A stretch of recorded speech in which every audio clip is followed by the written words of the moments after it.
Hello, and welcome to another edition of Your Therapist Needs Therapy, the podcast where two mental health professionals talk about their mental health journey and how they navigate mental wellness while working in the mental health field. I'm your host, Jeremy Schumacher, licensed marriage and family therapist. Today, I have a non-therapy guest, which I'm super stoked for. We officially met in line at a Maria Bamford show a few months ago. I have Kristopher Pollard from Milwaukee Film with me today, and we're going to talk about mental health in movies. Yeah, thanks for having me. I'm excited about it. Yeah, I'm super stoked. I wouldn't say you're like a local celebrity, but I recognized you in line at a comedy show. So like that level. No, that qualifies. Yeah, I think so. Yeah. And I hear you all the time on your podcast, Cinebuds. Yeah, thanks for listening. Where you talk about movies and with your buddy Dory Zori from Radio Milwaukee. Yes, she's a legend. She is a local celebrity, yes. For sure. So I ride her coattails. No, it's fun. We get to just chat about movies, and then we'll occasionally have some guests on talking about either their movie or like once in a while we'll have a musician on just to talk about movies with the musician. What is that musician like? It's really fun. Very casual. How I always start with like, how'd you get where you're at? What got you into movies? How'd you end up with Milwaukee Film? It was kind of, I really got lucky. I was working a job I didn't care for a long time. I've always loved movies, always been a big fan. My cousin and his family, who I grew up really close to, they had a big influence on me learning to like old movies and foreign movies when other kids weren't watching those. Yeah. And I was resistant. But then luckily, during my formative years, I had a mild appreciation, which grew. Yeah. I didn't really study film in college much. I took a class or two. I had one class that really affected me, and we watched Charlie Chaplin's The Kid on a moderately big screen for a classroom, And I remember thinking, this is a movie that was like, nearly 100 years old. I'm still cracking up, like out loud laughing, and then at the end crying a little bit. Yeah. Like it amazed that movies of that era could still affect me. For sure. So that was kind of great. But I had all these little movie moments that I'm like got more and more excited about it. So I've always followed it, always been a big fan. But I just coincidentally, I had a friend who worked at Milwaukee Film when they were only 4 or 5 years old. Yeah. 4 years old, I guess. And they needed a membership coordinator at the time. And that's development. And I am not, I've never, I guess my previous job I delved into a little bit. I handled like incoming donations and stuff. Yeah. But I was never out front. Sure. And this was very much you're going to be becoming friends with as many people as you can. And then making sure that we're all supporting Milwaukee Film. And that was fun. That clicked. It's the job where I feel the most confident in any job I've ever had before. Yeah. Like I feel really comfortable. And it also feels like cheating. Like I feel like all my job is just being friends with people who also like movies. Yeah. And making sure that they're having a good time. And so it's great. Milwaukee is an incredible movie going town. There are film lovers here who will come out, who will leave their house. Yeah. Which not a lot of places can say that these days. Yeah. So it's really great. It's been a good fit. Are you a Milwaukee native? No, I am from Missouri originally. Okay, so we should throw shade at St. Louis or something like that. Oh, happily. Like, that's what I've done ever since, like, when I lived there and when I left. I'm like, fuck St. Louis. Yeah. I lived right outside of St. Louis. Okay. So I was sort of, like, right on the border between suburban and rural. But then I went to school in St. Louis, and then I moved to California, then I came back to Missouri, then I came up here for a while. I went to Kansas City for a little brief time. But when I came up here, I've been here for like 24 years now. Sure. So yeah, I'm a Wisconsin guy now. Yeah, I'm a Milwaukee homer in the sense that like I think other sort of second tier metropolis areas are not as cool as Milwaukee is, but Milwaukee has a bad rap. So like Indianapolis, St. Louis, I like to throw some shade and be like, no, I've been to those cities a lot. They're not as cool as Milwaukee. And St. Louis is a great comparison because it's a big beer sports town. Yeah, sure. About the same size. Yeah.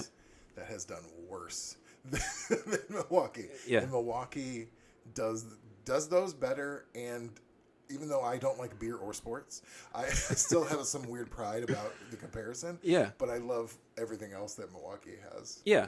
Yeah. And I think people know like the art museum. Yeah. But I think a lot of people don't know about some of the other cultural stuff going on in Milwaukee. Yeah. I mean, when I moved here, I think 80% of the reason I moved is because I was so surprised how nice it was. Because I knew nothing about it. I had some friends moving up here to go to school. I helped them move, stayed around for like 3 days. Yeah. And ended up getting a job and at before Boswell Book, Schwartz Bookshops, which were, yeah. And I'd been working at bookstores in St. Louis, and I'm not a spontaneous person, and this was the most spontaneous thing. Within a month, I moved to Milwaukee, so very cool. Had a good effect on me. Yeah. Yeah, so I'm like a defender of like it has its flaws like all cities do. Sure. But yeah, it's kind of a under the radar cool city that people don't always know about or think about. It's always on the hidden gems lists. Yeah. Yeah. No, it's cool. And so that's awesome about Milwaukee Film then too, is like supporting local artists, connecting to the community, and that the community here is interested in film. Yeah, it's been great. The past, couple years, we've had some. Like every nonprofit had some setbacks. Yeah. Where we had to cut some programs that were really beloved to us and to the community. The good thing is we had some leadership in place who really helped and said, here's how we can focus so we can survive and then flourish. And then, maybe one day we can get back to those roots. Yeah. But we just recently took over the Downer Theater, which I have been saying this nonstop since. It's made our programming amazing. Yeah. Like I really liked our programming before, but we had 3 screens to do it, and you had to get something to get people in. Right. So sometimes you had to throw a blockbuster up. I think when we first took over the Oriental Theater, we're like, no blockbusters. You're very yeah. You're very wide-eyed. Nothing before 1960. Yeah, this is independent or foreign films only. Yeah. But it's like, no, we'll show Deadpool, Wolverine, sure. Yeah. Which I loved, actually. I love that movie. Yeah. And then, but then we're able to show blockbuster. Now we're able to show, while we're doing that, we'll show a foreign film and a couple of indie and really beautiful independent films. And then now with the Downer, we can also show, we have 2 more screens. So we'll show a retrospective or some classics. Yeah. We had a really fun vampire series all of October, which, I mean, it sounds like, oh, that's just a fun vampire, but there was some impressive films from all over the world from different time periods. Yeah. We've just been able to show so many things, which appeals to such a larger swath of the city than you would with only 3 screens. Yeah. So I think we've got a really great trajectory going forward. Yeah. Yeah. And like a full calendar too. I was on the website prepping last night. I got my membership last night, but prepping to talk to you and just looking at like all this, like there's stuff going on every day. Having those different screens, it looks like based on the calendar, there's so much different stuff where even if you look at a Marcus or an AMC, you have the current stuff, but like, I mean, on your homepage was like a picture of Donnie Darko, and I was like, oh, when's that showing? Because, I never saw it in theater. I didn't see it when it first came out, but like, yeah, I'd love to go watch that. I know, and seeing a movie like that, seeing a movie like It's a Wonderful Life, we had 200 people come out for It's a Wonderful Life on Christmas Day. Yeah, that's awesome. Like, being able to do that in the theater is night and day from watching it at home. I watch movies at home all the time. There's no shade about that. Yeah. But watching it in the theater with people it's just like 10 phases better. Yeah. But yeah, and then we'll have we've had so much live stuff too. We've had some great music events accompanying with films. We had Goblin come to do another horror film. I think we did The Demons this year. So live accompaniment. Yeah. We had our organ is being used more than ever. Now we had The Lodger, a silent Alfred Hitchcock film with live accompaniment on the organ from this like really renowned guy. So yeah, stuff like that. I met Henry Winkler this year. I'm sorry, that was like my highlight of last year. I held the door for him, and they said, "This is Kristopher." He said, "Hello, Kristopher," and that was it. And that's all I needed. I was like, I'm good for. That's the best thing that's happened to me this year. I've seen your statue. Yeah, exactly. For people who aren't from Milwaukee, there's a Fonz statue, somewhat famously here, the bronze Fonz. That's right. So yeah, it's the variety has been so impressive, and right now we're amping up for the festival in April. Yeah. So there's a lot of work going on. People are watching a lot of movies. Yeah, and this episode will go up later in January, but January's big indie spotlights. There's some old stuff, some new stuff, and then Black History Month. There's a lot of programming leading into the film festival later this spring. Yeah, absolutely. Yeah. So cool. I'm like super stoked. My wife and I need to sit down and go over a calendar so that we can start like planning when we need babysitters so we can go see, because there is so much programming. The biggest problem right now is just choosing how many times you can leave. Like, I live outside of Milwaukee now because my wife works farther north, so we had to kind of split the difference. Right. But so even for me, even working with Milwaukee or for Milwaukee Film, I still have to go, okay, when can I go see a movie? Like, what can I fit in? Right. Yeah, for sure. I don't know that you track this, but how many movies did you see? Like, we're in January, so I'm on the retrospective here. How many movies do you think you saw in the calendar year last year? I know Letterboxd told me. I'm on Letterboxd, and I know it told me, and I remember being embarrassed because I was just saying we did our Cinemas did our like best of what we've seen in 2024 episode, and I was looking at my list, and I was like, I saw comparatively little. Like, I saw fewer 2024 films. Mm-hmm. I probably saw a normal amount of films, but I saw fewer from this year. Just from this year. So I think I probably saw like 150 movies last year. Yeah. Compared to our programming director, Kirsten, who probably saw like 250 to 300 films. Yeah. Yeah, I think I saw a Reddit post that like saw 400 some in the. Oh yeah. And like they had just ranked them all. Oh my gosh. I can't keep track of that. That's somebody who doesn't have a whole lot else. Like, I mean, good, you focus. Yeah. But like, I have a couple other things I enjoy doing on occasion. Well, it takes a lot of they did the film festival circuit, so they would see like so many films in. So if they're like a programmer or if they're just somebody who, like, and then they're just cranking out multiple films in a week. But yes, no, I was also thinking about which movies did I see this past year so I can sound like a smart person who knows movies when I'm talking to you. And like, I think I saw Pretty Things, Yorgos Lanthimos' big hit.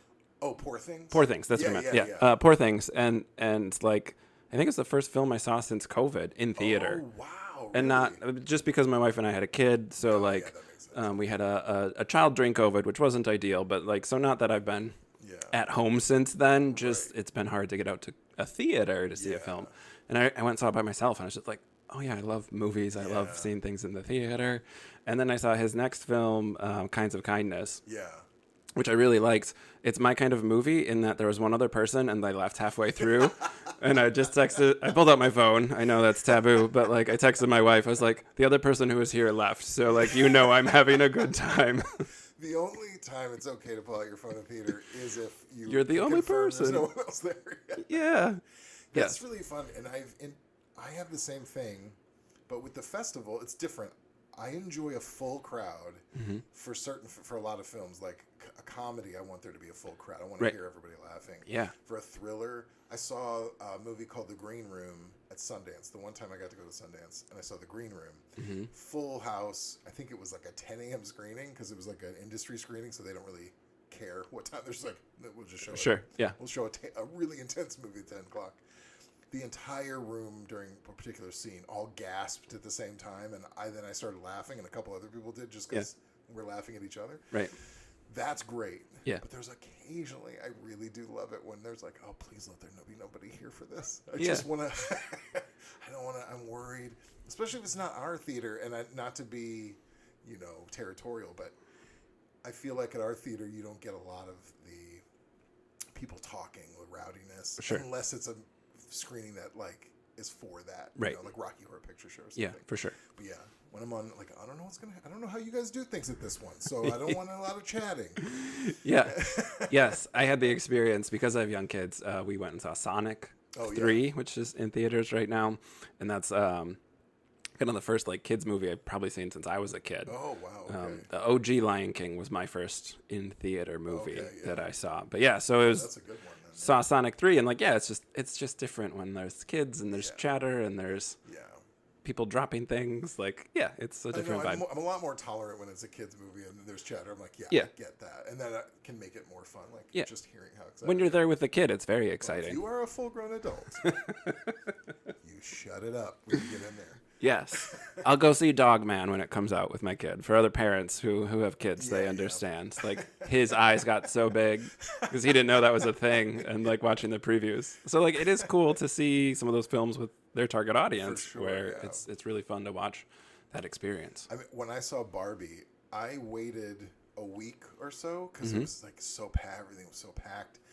And the fact that everyone was loving it, kind of really perked my interest. And then when I saw it, I thought, oh, well, this will be, no, still crowded. Still crowded theater, but it was fantastic because everyone was cracking up. And then there were moments where like the reference would be more for a particular age group, like when they're all sitting around the fire and they all sing, like, it's not Nickelback, but it's some 90s song. All the men are singing it. It's a very particular vibe, and my generation, I could just look around. I'm like, we're laughing the hardest at this, right? But everyone else, like, I get it, but like we really get it. Yeah, it's just fun to see that connection for certain kind of films. Yeah. I have a couple questions because I've been catching up on Cinebuds. You guys reviewed Wicked pretty late. Yeah. Did you or Dory not see it very early on? I'm asking for the inside scoop here. Yeah. I'll be honest with you. There are times both of us are like so tired. It's like my constant struggle is we gotta do this when it's like still relevant. Yeah. I mean, Wicked is obviously still going strong, so I felt fine with that one in particular. Yeah. But there are times where I'm like, I'd love to be able to do this while it's still out. Mm-hmm. We don't often get screeners or be able to see it before it comes out. Yeah. It's rare that happens.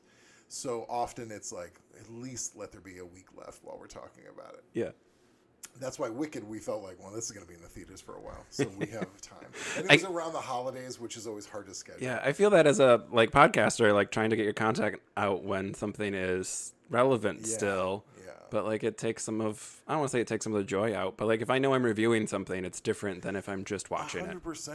When I look at, because we have, as you will know or do know, for member screenings, for Milwaukee Film membership, we have a free screening for members every month. Now, when I'm looking at a film and trying to decide if it would be a good one to show for members, knowing that I'm reviewing it, I have a very different experience of watching it. I'm really like, oh, I don't know if that's going to like that. And then it's hard to know if I even like it while I'm watching it. Yeah. Because I really want it to do well. Or, also a good scenario, I want it to do well for half of that. Like, I love a divisive movie. Sure, yeah.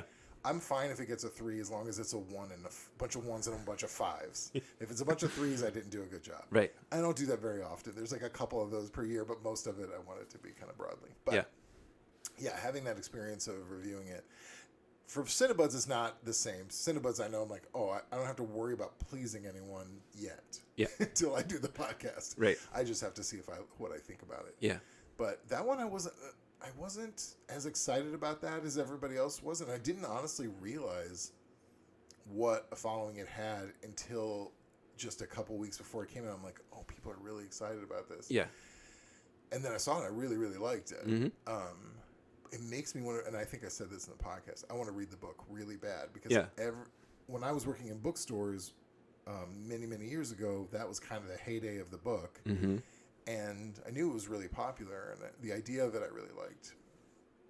But I didn't read it at the time, but I know it's very different. Like, this is a very family-friendly film, and it's dark and a little messed up, the book. And so I'm fascinated by the differences between it was, in my opinion, a good advertisement for the book, because I sort of had that similar thing. I have a sister who had seen it on Broadway, not like fancy Broadway, but as it traveled around the country and was performed different places, who really liked it, and that was...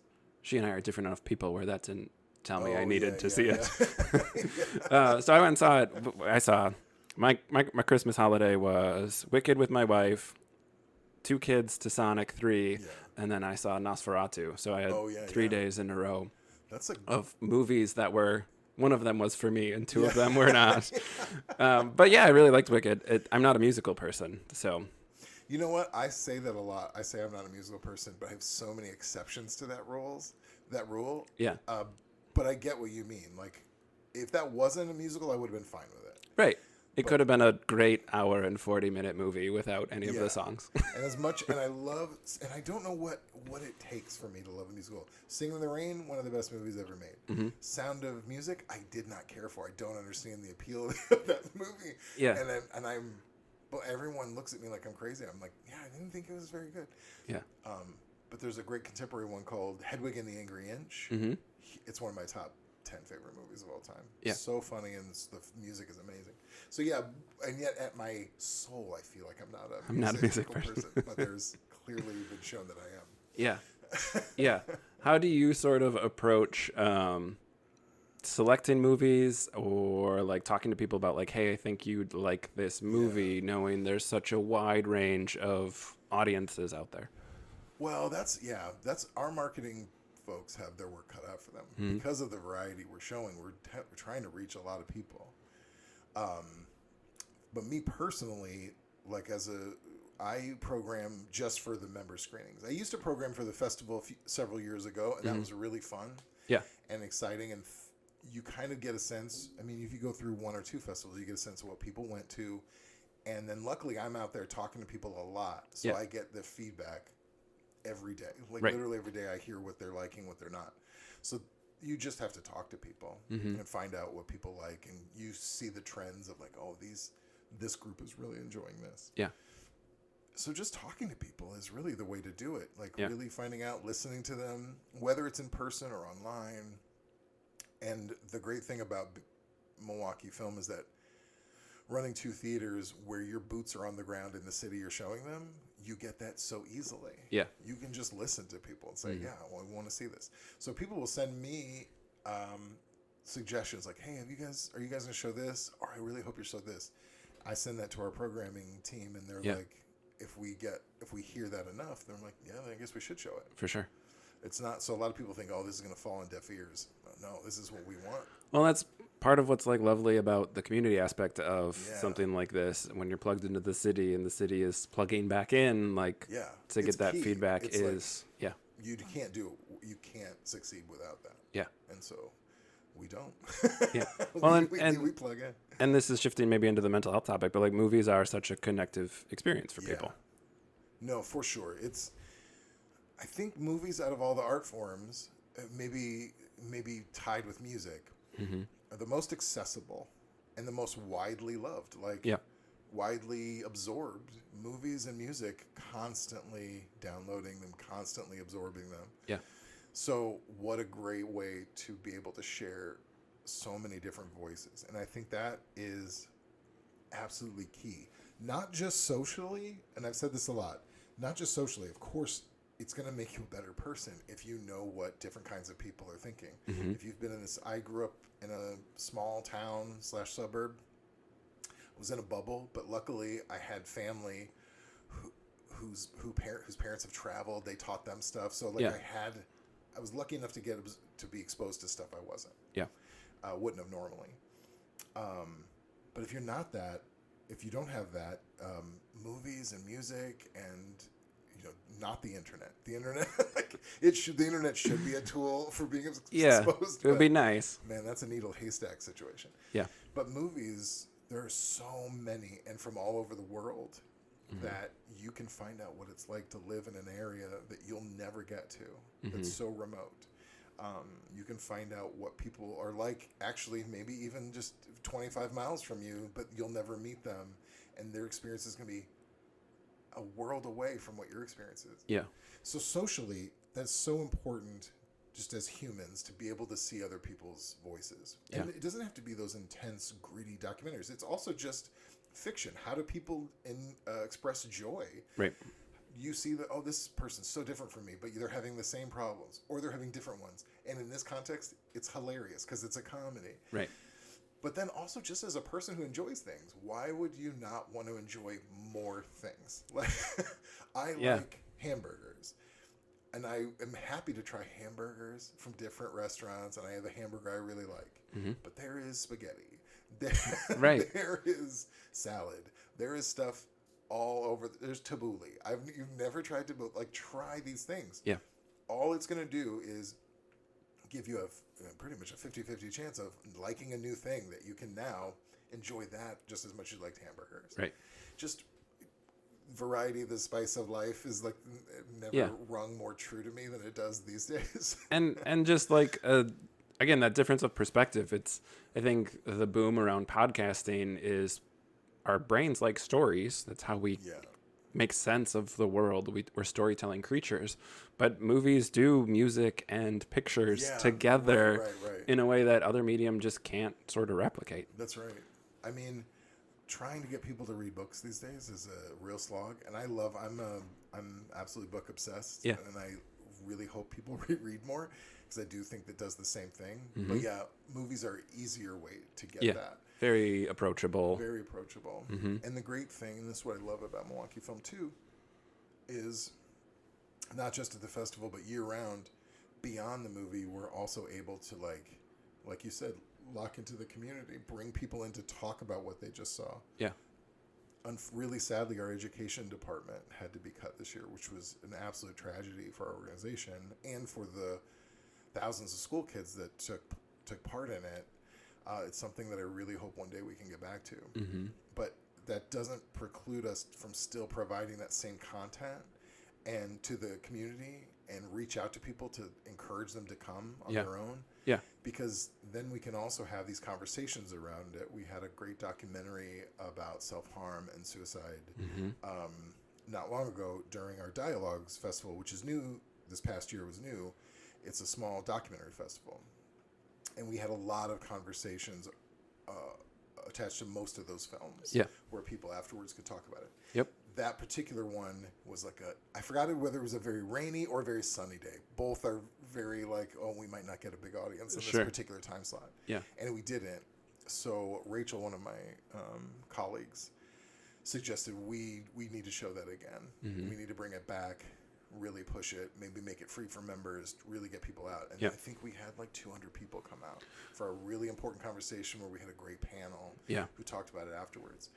So being able to do that on occasion too really even highlights the stuff that the content of the films that we have. Yeah. And those panel perspectives are important. You can get the filmmaker, you can get actors or actresses who are there, but also, Rachel emailed me about that panel to connect with some mental health people who might be able to speak at the panel. So then you can get experts or local people who have some specialty in that area also talking about it, which for a topic like mental health, I think is really important. Yeah, My Sister Viv, I forgot to mention, that was the title of the film. In case once it comes out, you guys can check that out. Yeah. But and that's great. And like I said, movies, I think I don't cry at books that much, and music does a little bit, but I will at the drop of a hat, either from joy or from sadness or whatever. I feel like movies are the strongest and empathetic connection that you have in a medium. Music probably as well. Well, and just that visual with the soundtrack. Yeah. You can hear what people are going through. You can see their face. Yeah. You can really put yourself in it. Yeah.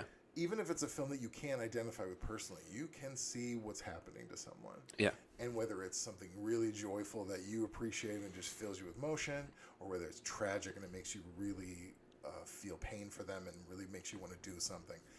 These, I see it personally all the time. Yeah. And I hear it from everyone that goes to the films. They come and tell me, and it's the best part of my job is to hear reactions like that from people. Yeah. What working with Milwaukee Film, what's the general vibe towards streaming and the services who are making films straight for streaming? OG Netflix originals that don't have theater run, stuff like that. Are we opposed to that? Are we sort of acknowledging it is what it is, but the theater's still here? Where does that feel like it's going? Well, for me, somewhere in between those two. You have to fight it a little bit. And you really have to provide more than just the movie these days. You need to make sure that, well, luckily we have 2 historic theaters, which is just a wonderful place to go to. Which, if you're Milwaukee, go to these theaters. They're gorgeous. But if you're not Milwaukee, find your old local theater that's been there for a long time and go to those venues. They're so cool. I know. And the sad thing is most towns aren't going to have this. This is a real rare, and I realize the absolute privilege we have of having these 100-year-old theaters that have always played film and other stuff, but always had film in them. Yeah. So we have the location that's kind of appealing, and we have the films that maybe you're not going to see anywhere else on the big screen. But also you have to have that community engagement. You got to do some fun stuff around it, have parties, have giveaways, and do stuff that gets people to come to them. Yeah. Streaming is great. Streaming brings films to people who don't have a cool local theater, who don't have them. So I think it's incredibly helpful. But it is the way the industry leans towards it right now. I think Daniel Craig was just complaining when the new Knives Out film is coming out.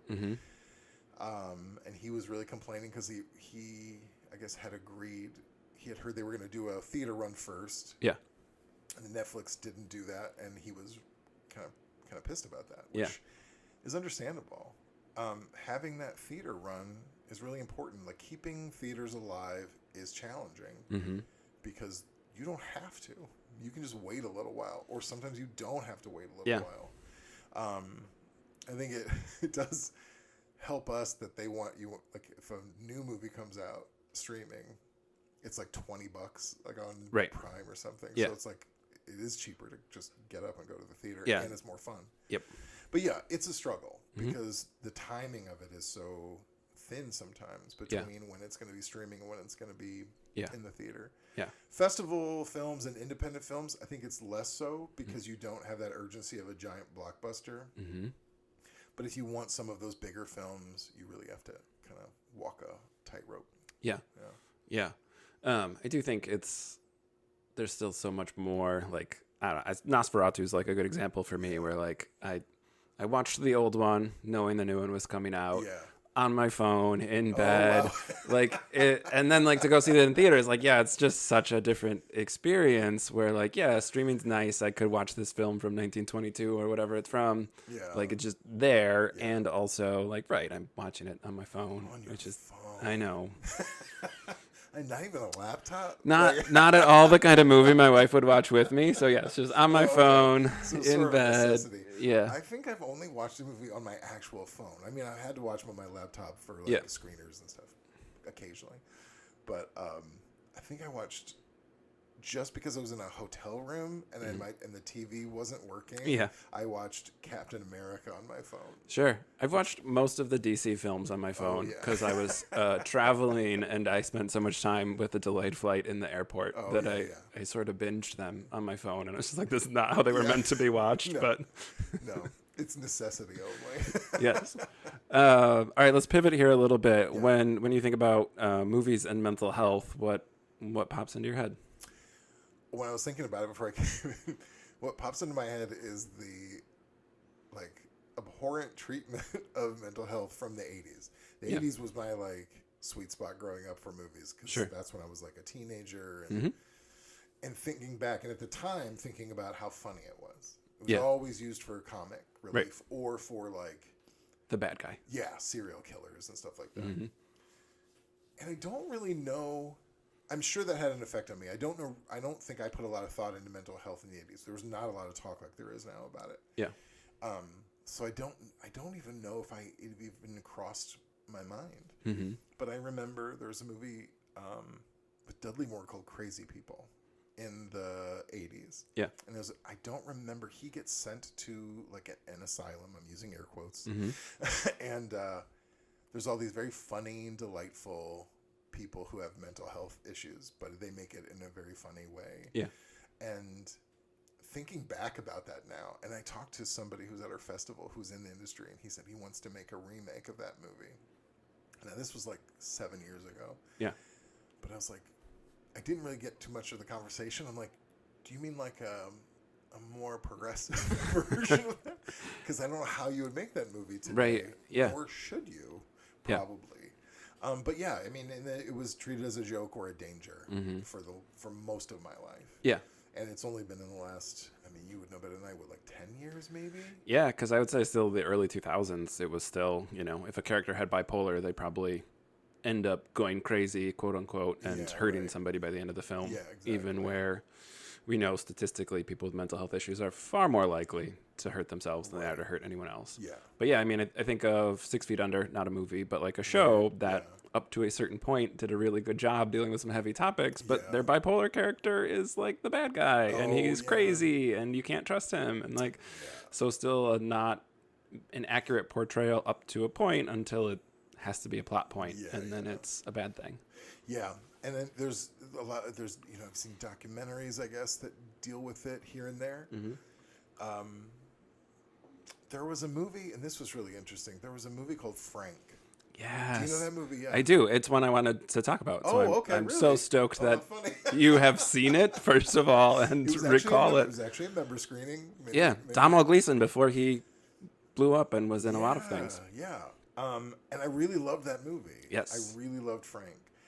And I talked to somebody who was not a mental health professional afterwards, and they were upset about the ending, discovering, how, and I guess, I don't know, we don't want to give away. I don't And it's from 2012. It's been a while. Just cover your ears if you want to see Frank. Spoilers incoming. Yeah. But you discover he has some severe mental health problems. And Yep. in the film, I should explain, he wears a giant kind of cartoonish head, and he's a musician. That's his persona on stage, but you never see him without it. Right. Come to find out, he's actually got some real difficulties. Yeah. I was so surprised by it because I didn't think about the mental health aspect until the end. Yeah. That then it was kind of this kind of hard-hitting blow and a reality check after a somewhat fanciful but still dark film. Yeah. And I thought it was really interesting, but I didn't have a foot in the world of mental health, so I was like, I don't know how people react to this. Yeah.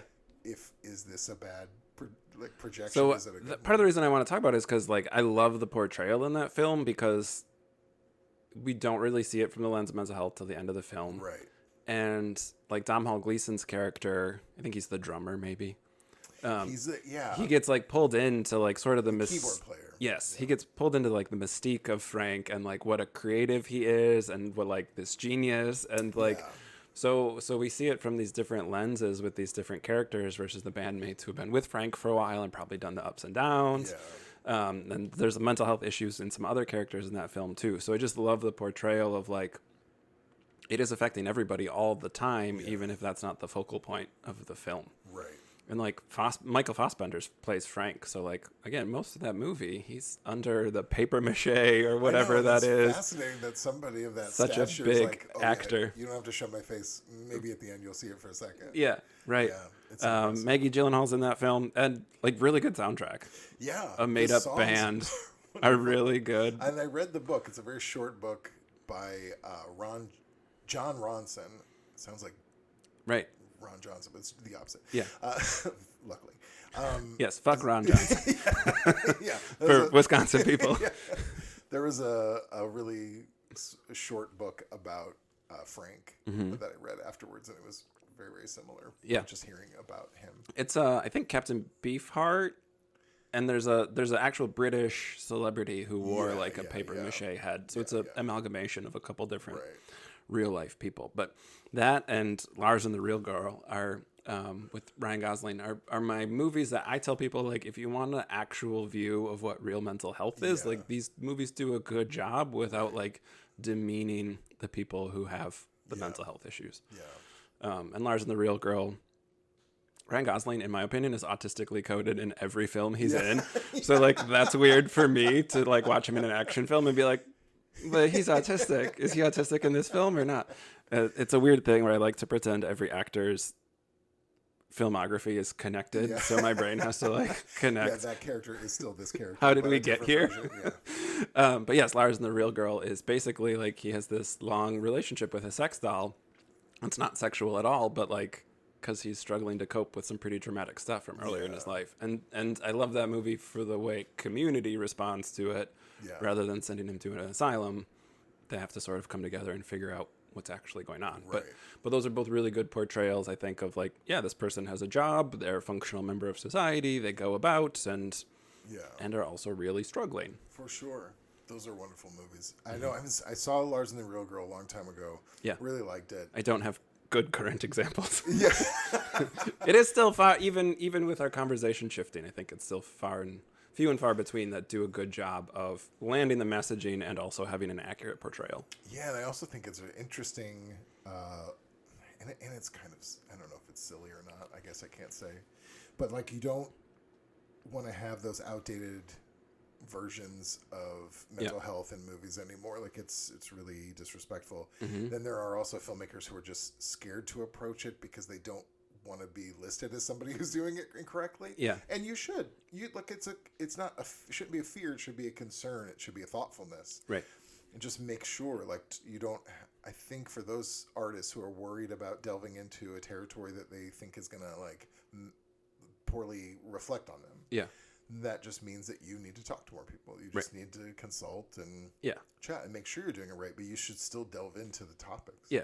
And I mean, jokes on those people, because pretty much everybody's making movies about trauma, whether they're having a conversation around it or not. Like, whether or not that's a driving point in most drama is there's trauma here. You are always making mental health themed films because you have human beings in them having intense experiences. One of my favorite podcast episodes is with Jason Aaron, who's a comic book writer. He wrote Thor for Marvel for 7 years. Yeah. And we just talked about like all superhero stories are trauma based. That's every superhero origin story is just a traumatic event. Yep. Yeah. So not that the superhero movies do a good job with trauma. Yeah. But no, they all pretty much face it the same way. Yeah. I forget the character, and I'm a comic book nerd, so it's going to drive me crazy. But James Gunn's The Suicide Squad, he has the character with the polka dots.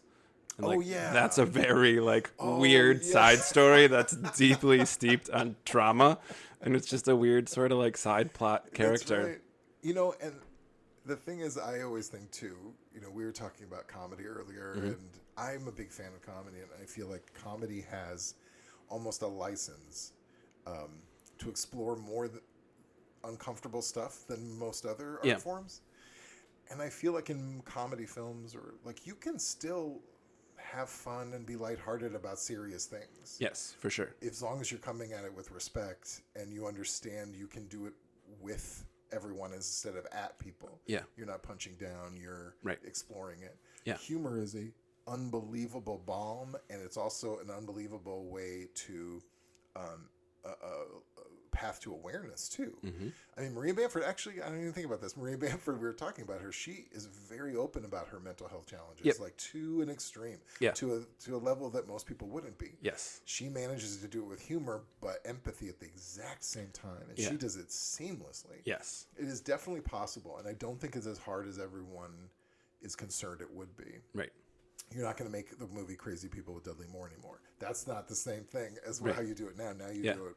Well, and even, certain films, I think, have a good reputation, like A Beautiful Mind with Russell Crowe has that reputation of, what a good depiction. And, it's not very accurate, though, is the problem. As, a mental health provider myself, is it's not punching down, but, that's not most people's experience. Yeah. I do think there are some TV shows and some series. Well, Fleabag is, I think one of the theaters from Milwaukee Film is showing the play version of Fleabag. Yeah. But that's one that again, it doesn't ever come out and say this is trauma. Yeah. But the whole story is about trauma. And so I think there are ways that it can be explored that are really good. It's hard to do it in a theatrical run of a 2.5 hour movie. Yeah.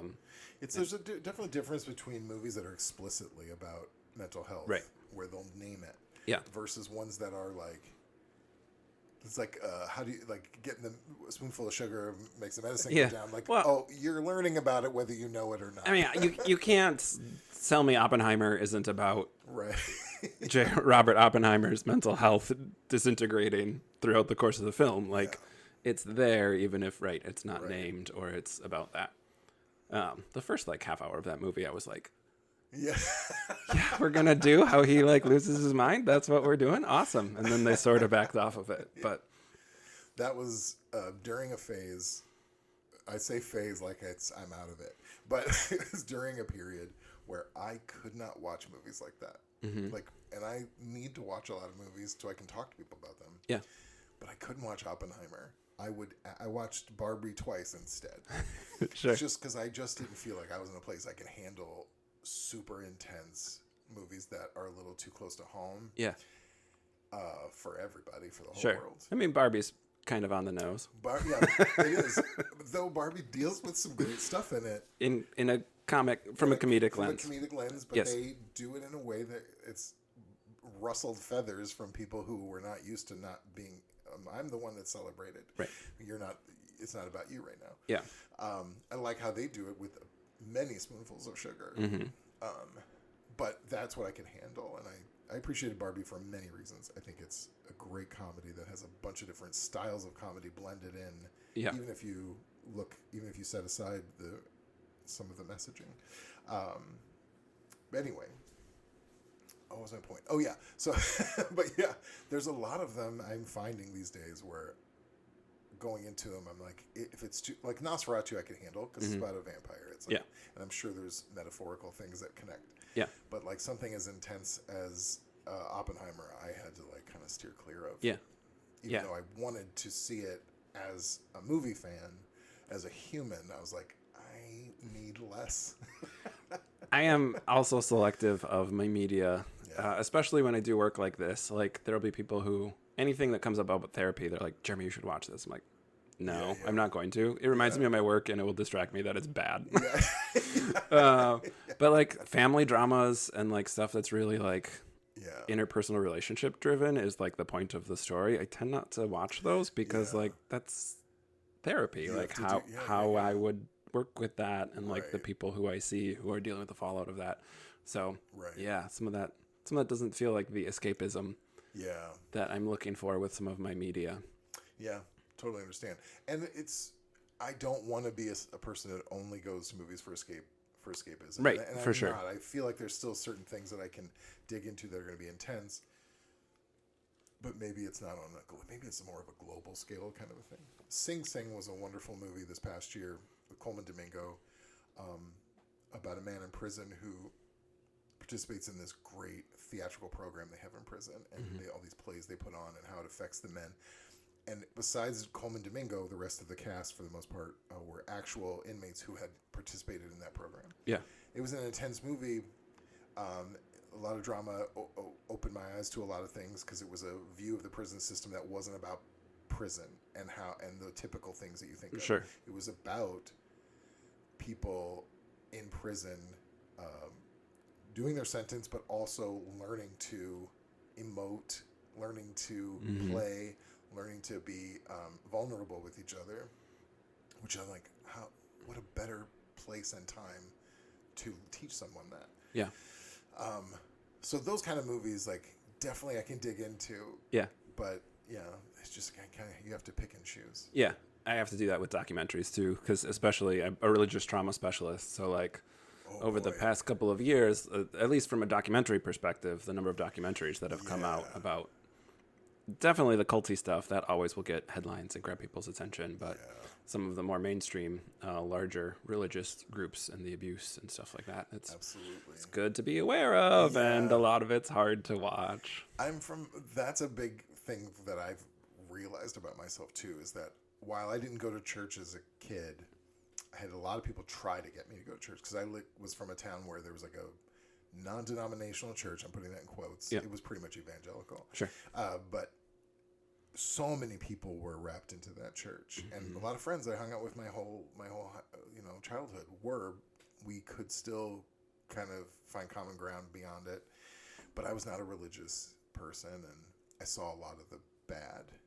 I don't think that all religion makes people bad or makes people hypocritical or anything, but I've seen so much of that what I've discovered is I have a lot of that residual trauma of it without even having participated in it, just seeing so much of it happen around me, and I get a little bit I want to say prejudice about religion, because I know intellectually it's not all one thing, right?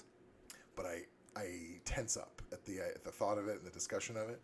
So seeing a lot of films where it comes up, I also have that. I saw Jesus Camp, the documentary. Are you familiar with that one? I haven't watched that one yet. It's on one of my to-watch lists when I have the headspace for it. Probably don't have to. Some of these, the Twin... Great. I didn't watch the Twin Flames one because, like, I know all about that without needing to watch it. But, Jesus Camp, definitely, I witnessed that from afar when I was younger. And it's a really impressive documentary. Yeah. If you can handle it.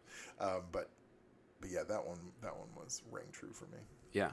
But I think for people who are dealing with some of these things, whether it's a mental health issue or it's a certain type or let's call it a branch of the tree of trauma, like seeing these things portrayed, seeing other stories, whether it's of resilience or just like a, hey, world, wake up, this is going on. I think, again, movies are those really powerful mediums where like seeing that on a big screen is meaningful to people. Yeah, like I said, I hear about it all the time. People say, I didn't know this. I think our executive director talked to somebody, I forgot who it was like, either in government or some maybe locally. I'm sketchy on the details. Yeah. But came out of a film about violence, police violence, I think, and even said, even being somewhat in that world, like, I did not know of this story. Like they were clearly affected by the story they just witnessed. Yeah. Which is great. This is like, you have to reach the people who need to hear it or need to be exposed to it, and it's delightful that can happen. Yeah. On a mass scale. Yeah. Yeah. Movies are fun. Yeah, I know. I was like racking my brain because my like go-to mental health movies are so old. But like Barbie's interesting. Oppenheimer. I'm dating myself here. No. Poor Things was. I mean, that's about trauma. I did a full review of that on my YouTube channel from the lens of religious trauma of like. For somebody who's coming out of the church, I thought that movie was like a pretty apt metaphor of like. You're going to go experiment and try some things and live your life because you might not have had that if you grew up in too culty or too fundamentalist of an upbringing. So I did it from that lens, which I don't think was the lens required to watch that movie from at all. But like, you bring to it what you bring to it. Yeah, for sure. I need to think of we watched, my wife, I just bought her a DVD for Christmas that we can't find streaming. Yeah. She remembered from like teenage years she saw, and it was like, she goes, it's so dramatic. I remember loved it. And she had a poster of it. Yeah. It's called Woman Obsessed. And I got to find the details of it right now. But Susan Hayward was in it. So it's 1959. And it's essentially, now keep in mind, she doesn't remember much about it. She just remembered liking it as like a 13-year-old. Sure. So now we're watching it, and it is about a woman whose husband dies, and she's bringing up a little boy, and a farmhand sort of that's helping her out ends up wanting to marry her, and she marries him. Mm-hmm. Then we quickly find out he's not a nice man for many reasons. Does a lot of things no one cares for. Sure. Yeah. I'll be broad. And you think you're going toward what usually go to either like revenge, like he gets kicked out or something, he gets the comeuppance that he needs, or she escapes him somehow. But then she goes to town. A big storm comes. The bad guy saves her, walks 6 miles in the storm to save her. And the doctor, who's a very lovely character up to this point, yells at the woman saying, you didn't even realize what he did to come save you, and his brother was a very weak boy and he died, and that's why he thinks all these little boys need to be strong, as if that was an excuse for everything he had done prior.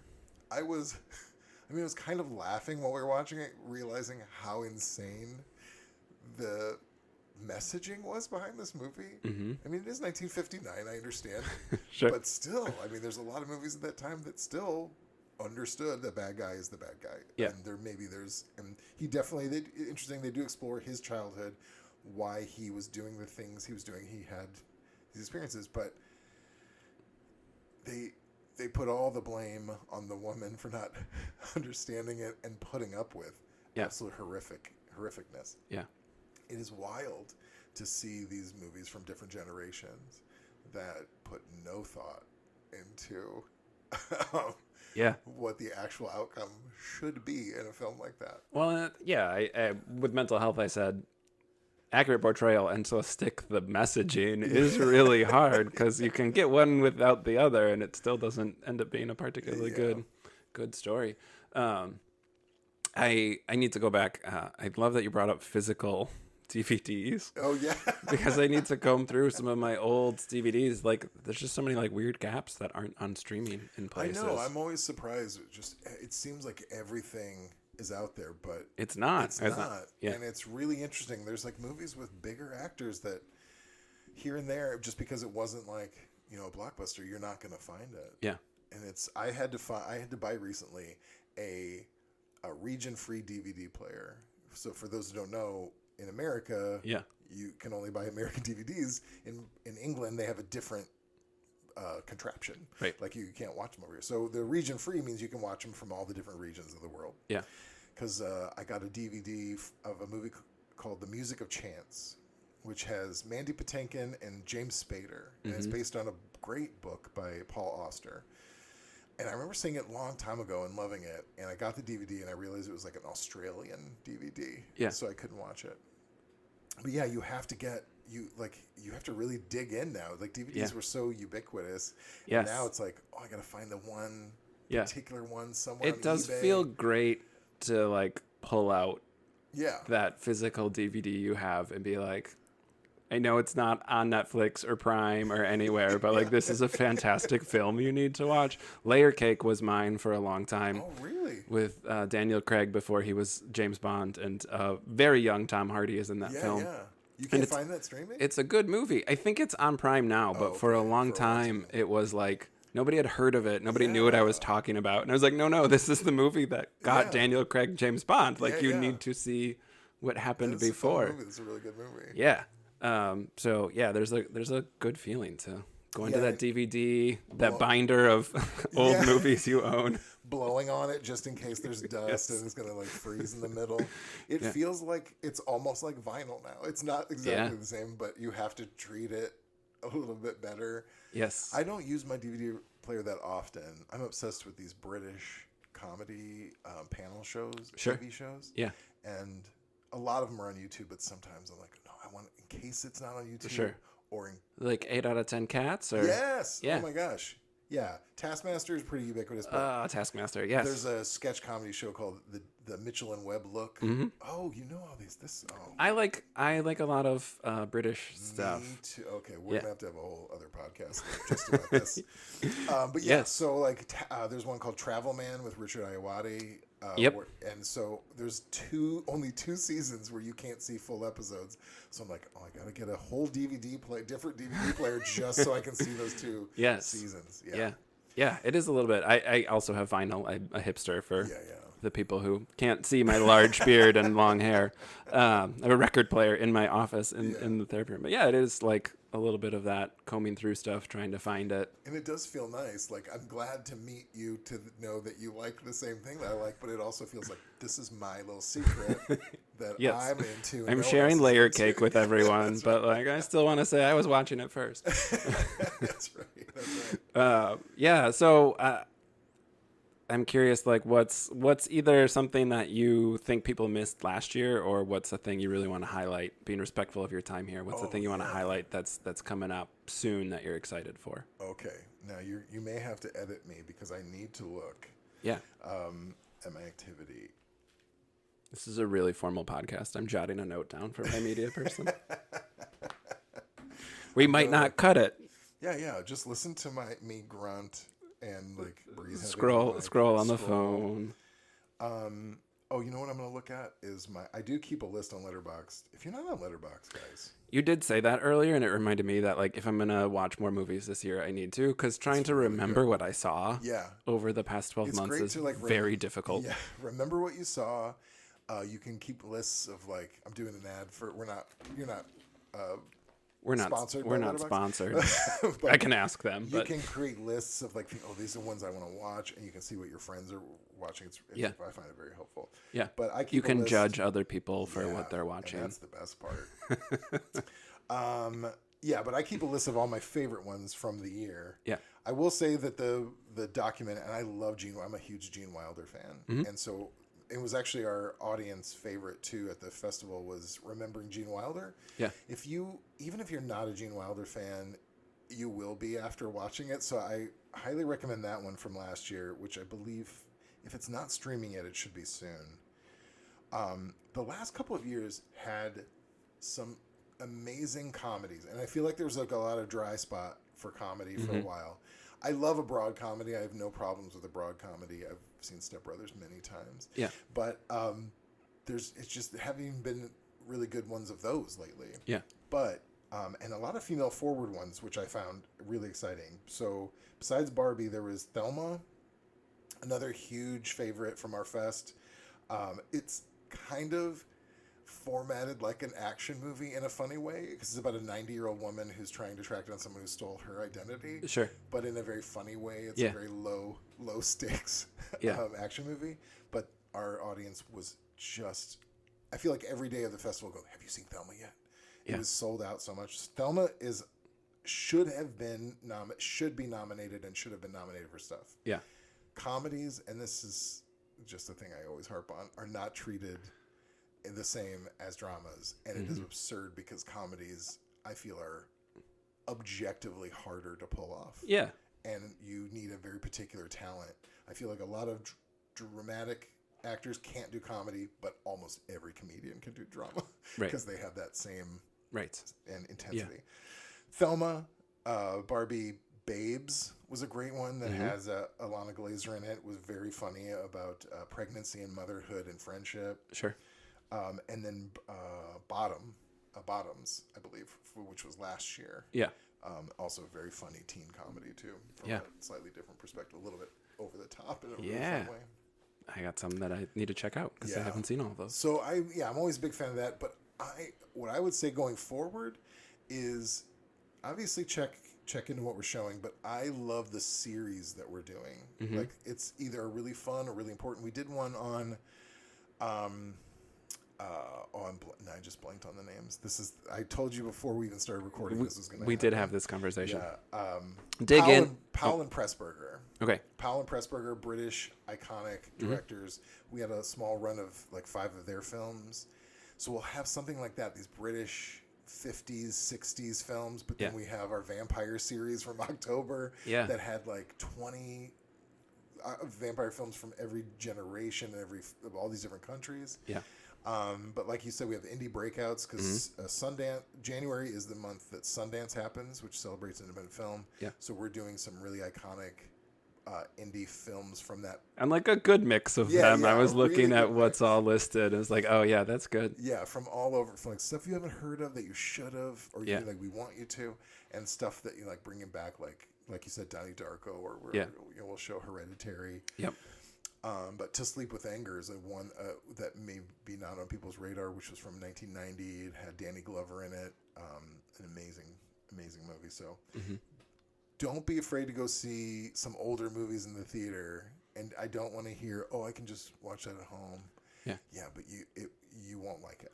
Like you won't like it in the same way. Like you have I would say, 50% chance more of enjoying it so much more in the theater than you would if you just stayed home and watched it. Yeah, and it is a different vibe seeing it the way it was made. And some of those older movies, I think when you see it in a setting like that, you're less like nitpicky than if you're like pausing it to go get snacks because you can like get up and it's in your living room and like that's another big part is like my wife says the same. She goes, well, when we go to movies, I have to like watch it. I said, yeah.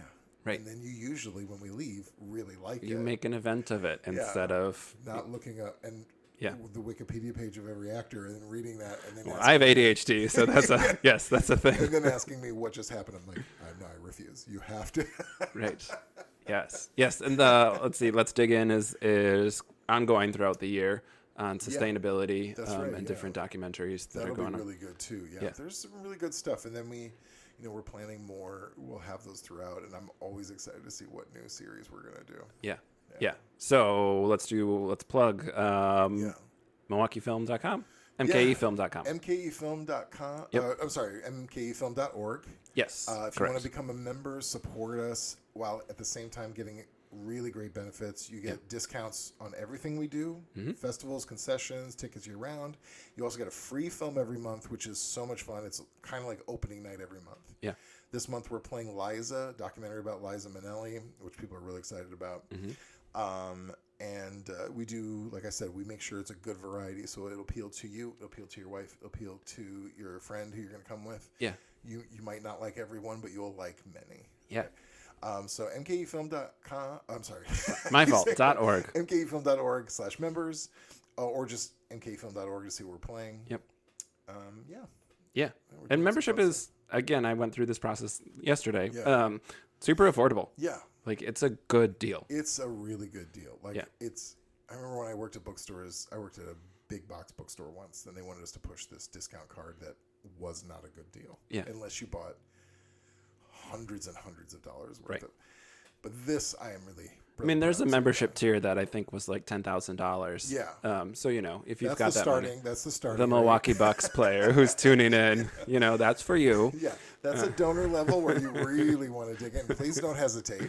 Yes. But if you're one person, it's $75. If you're two people, it's even better. It's $125 for the both of you. Yes. and then you have somebody to go to those movies with. Yeah.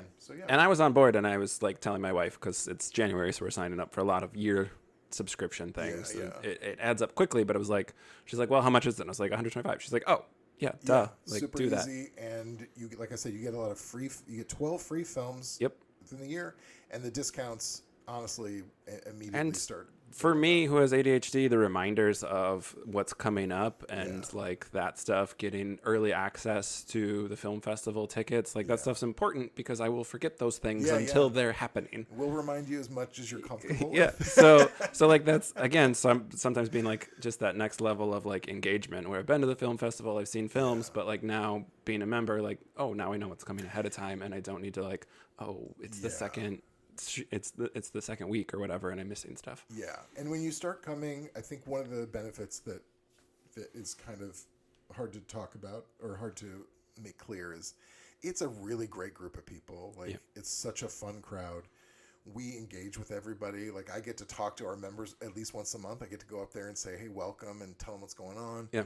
When they come out, I'm there. If they have questions, like all of our staff is really, it's like a family. So I know personally so thousands of people because I get to know them over the years, and it's really like you can't have that without that community connection and really paying attention. And it's like I said, it's easy because everyone is there for the same reason. And so it's a lovely community. So mkefilm.org, it's on Instagram, socials. Absolutely. Cool. Kristopher, thanks so much for taking the time to join me today. This was so much fun. Thanks for having me. Cool. And check out Cinebuds as well. That's wherever you listen to podcasts. That's with conjunction with 88.9 Radio Milwaukee. That's right. And if you're interested, you can go to kpoly.com. That's my website for illustration work. And also on Instagram. Well. We'll have all these links in the show notes, so it's easy for people to find. Sounds good. Cool. And to all our wonderful guests, thanks for tuning in. We'll be back next week with another new episode. Take care, everyone.